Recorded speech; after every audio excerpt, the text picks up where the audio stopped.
Good evening friends, कैसे हैं आप लोग। आज हम लोग हर्बर्ट स्पेंसर के बारे में पढ़ेंगे, जिनको सेकंड फादर ऑफ सोशियोलॉजी कहते हैं। इनको इंग्लिश फादर ऑफ सोशियोलॉजी भी कहा जाता है। हर्बर्ट स्पेंसर का जन्म 1820 में हुआ था और इनकी मृत्यु 1903 में हुई थी। इंग्लैंड और डर्बी में इनका जन्म हुआ था। ये इंग्लैंड के रहने वाले थे। इनकी कुछ इंपॉर्टेंट बुक है, जिसमें पहली बुक है सोशल स्टैटिक्स, जो 1850 में इसकी फर्स्ट बुक आई थी और जिसका पहले इन्होंने नाम रखा था डेमोस्टैटिक्स, जिसको बाद में इसका प्रयोग डेमोस्टैटिक्स शब्द का प्रयोग कहीं हो चुका था, तो जिसको बाद में बदल के इन्होंने सोशल स्टैटिक्स रखा। जब इन्होंने सोशल स्टैटिक्स रखा तब कुछ काम्ट के अनुयायी थे जिन्होंने इनसे कहा कि आप काम्ट के विचारों को कॉपी कर रहे हैं। इसके पहले कहा गया इनसे कि काम्ट ने सोशल स्टैटिक्स शब्द का प्रयोग अपनी किसी पुस्तक में कर चुके हैं। तब इन्होंने कहा कि जब मैं काम्ट को जानता ही नहीं हूँ कौन है काम्ट, तो उनके विचारों को मैं कॉपी कैसे करूँगा। मैंने किसी के विचारों को कॉपी नहीं किया है, मैंने खुद का अपना एक सिद्धांत दिया है और उसकी एक पुस्तक लिखी है जिसका नाम है सोशल स्टैटिक्स। इनकी दूसरी इम्पॉर्टेंट बुक है फर्स्ट प्रिंसिपल, जो 1863 में प्रकाशित हुई थी। तीसरी बुक है प्रिंसिपल्स ऑफ साइकोलॉजी, जो 1873 में प्रकाशित हुई थी। एक और 1873 में इनकी बुक प्रकाशित हुई थी जिसका नाम है द स्टडी ऑफ सोशियोलॉजी। एक और इनकी इम्पॉर्टेंट बुक है प्रिंसिपल ऑफ सोशियोलॉजी, जो 1873 में ये भी प्रकाशित हुई थी। एक और इम्पॉर्टेंट बुक है द मैन वर्सेज स्टेट, और इन्होंने जो एक धर्म की उत्पत्ति का सिद्धांत दिया हुआ है, जिसका इनका मानना है कि धर्म की उत्पत्ति का जो कारण है वो एक भूतिया सिद्धांत से इन्होंने रिलेट करके बताया हुआ है, जिस बुक में दिया है उस बुक का नाम है द घोस्ट थ्योरी। अवधारणा इनकी कुछ इम्पोर्टेंट कॉन्सेप्ट हैं, जिसमें पहला है सामाजिक डार्विनवाद, दूसरा है सामाजिक साम्यवाय के रूप में, तीसरा है सामाजिक उद्विकास का नियम, अगला है, ये बहुत ही इम्पोर्टेंट है, योग्यता की उत्तरजीविता का सिद्धांत। इसी से ये प्रभावित हुए थे। अगला है प्राकृतिक चयन का नियम, हस्तक्षेप नीति, सामाजिक नियंत्रण के साधन, समाज को कैसे सोसाइटी को कंट्रोल करने के क्या क्या साधन हैं उसके बारे में इन्होंने बताया कि समाज को नियंत्रित करने के लिए 4 साधन जो महत्वपूर्ण हैं: सरकार, धर्म, सामाजिक प्रथाएं और नैतिकता। Types of societies based on evolution on internal integration के बारे में इन्होंने 6 बताया हुआ है, जिसमें पहला है सरल समाज, दूसरा है संश्लिष्ट समाज, तीसरा है दोहरे संश्लिष्ट समाज, अगला है त्रिसंश्लिष्ट समाज, सैन्य समाज, जिसको सैनिक समाज या पिछड़े समाज भी कहते हैं। इस समाज में भेदभाव जैसी कोई चीज़ें नहीं रहती हैं। अगला है औद्योगिक समाज, ये सबसे अच्छा समाज माना जाता था जो वर्तमान समय में चल रहा है। इनको इंग्लिश फादर ऑफ सोशियोलॉजी और सेकंड फादर ऑफ सोशियोलॉजी भी कहते हैं हर्बर्ट स्पेंसर को। आगे इनके बारे में देखेंगे। इनको प्रथम प्रकार्यवादी कहते हैं।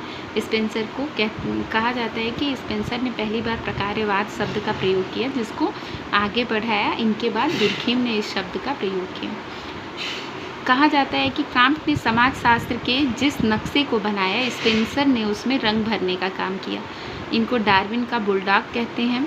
साम्यवाय के बारे में इन्होंने बताया है कि जिस प्रकार शरीर के सभी अंग संपूर्ण शरीर रचना को जीवित व गतिमान रखते हैं, उसी प्रकार समाज के अंग धर्म, अर्थव्यवस्था, राजनीति आदि समाज को जीवित व गतिमान रखते हैं और सभी अंग एक दूसरे से संबंधित रहता है और संपूर्ण व्यवस्था को बनाए रखने में योगदान देता है। वही प्रकार्यवाद है। जैसे शरीर को बनाने के लिए बहुत सारे सावे की ज़रूरत पड़ती है और शरीर को सुचारू रूप से चलाने के लिए हाथ पैर, हमारी जो इंद्रियां हैं उसकी ज़रूरत पड़ती है। उसी तरह समाज की संपूर्ण व्यवस्था को बनाए रखने के लिए जो समाज के अंग हैं, जैसे धर्म, अर्थव्यवस्था, राजनीति, हमारी परंपराएं, प्रथाएं, वो समाज की व्यवस्था को बनाए रखने में अपना योगदान देती हैं और वही प्रकार्यवाद कहलाता है।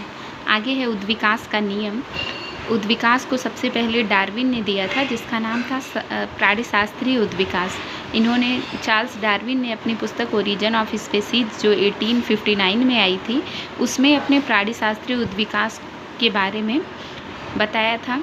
उद्विकासीय सिद्धांत से प्रभावित होकर हर्बर्ट स्पेंसर ने फर्स्ट प्रिंसिपल नामक पुस्तक में सामाजिक उद्विकास का सिद्धांत दिया, डार्विन उद्विकास का एक रेखीय परिवर्तन उद्विकास है जो सरलता से जटिलता की ओर होता है। स्पेंसर के अनुसार संसार भौतिक जगत पदार्थ और शक्ति के योग से बना है और दोनों एक दूसरे पर निर्भर हैं। सामाजिक उद्विकास की 3 मान्यताएं हैं जो बहुत ही प्रमुख हैं। पहला है शक्ति शाश्वत है और गतिमान है, केवल रूप बदलते हैं। स्पेंसर कहते हैं कि शक्ति कभी समाप्त नहीं होती, सिर्फ इसका रूप बदलता रहता है।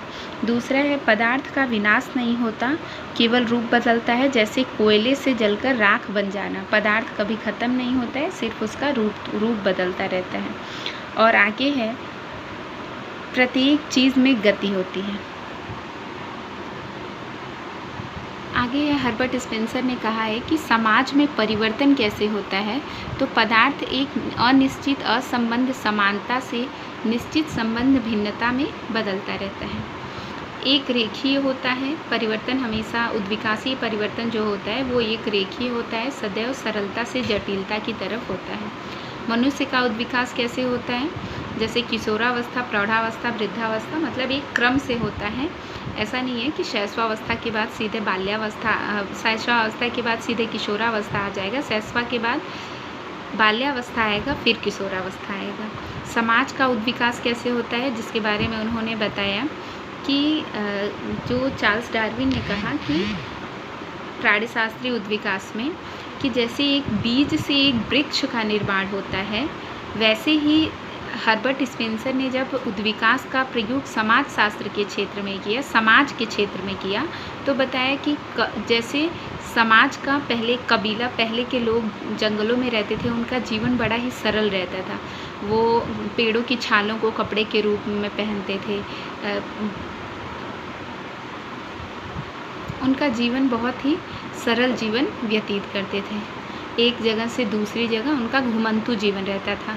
उनके पास परिवार जैसी कोई चीज़ नहीं थी। फिर उनको लगा कि एक अपना परिवार होना चाहिए, जिसमें जो औरतें होंगी वो घर का काम करेंगी, पुरुष बाहर का काम करेंगे, और जो बच्चे होंगे वो बाहर के कामों में कुछ मदद करेंगे।